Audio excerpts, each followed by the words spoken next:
最近国际上是真无平静，法国的凡尔赛宫第4日前受到炸弹的威胁，昨又搁受到威胁。另外，伫比利时的布鲁塞尔有2个瑞典的卡球迷被枪杀，犯案的动机嘛，甲最近的战争冲突有关系。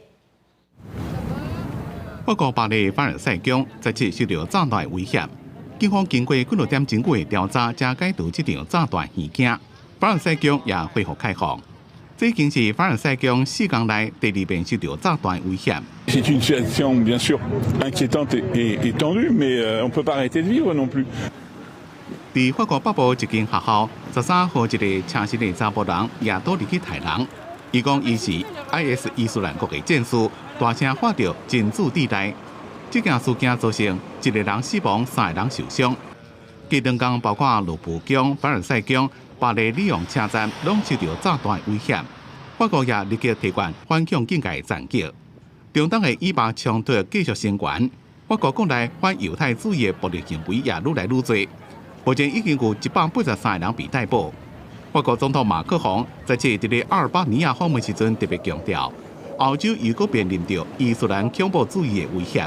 Nous avons encore vu hier à Bruxelles, tous les États européens sont vulnérables. Et il y a un retour en effet de ce terrorisme islamiste. 另外，为了要哀悼几天前被伊斯兰激进分子杀害2位瑞典的球迷，在7正伫欧洲举行的几多场2024欧洲国家杯资格赛，在赛前拢举行默哀仪式。瑞典总理在7强调，绝对不向恐怖主义让步。De här terroristerna vill skrämma oss till tystnad och till lydnad, men det kommer inte att ske. 2位穿着瑞典球衫的卡球迷，昨日暗伫比利时布鲁塞尔，和一位45岁违法居留的突尼西亚籍的查甫人开枪抬死。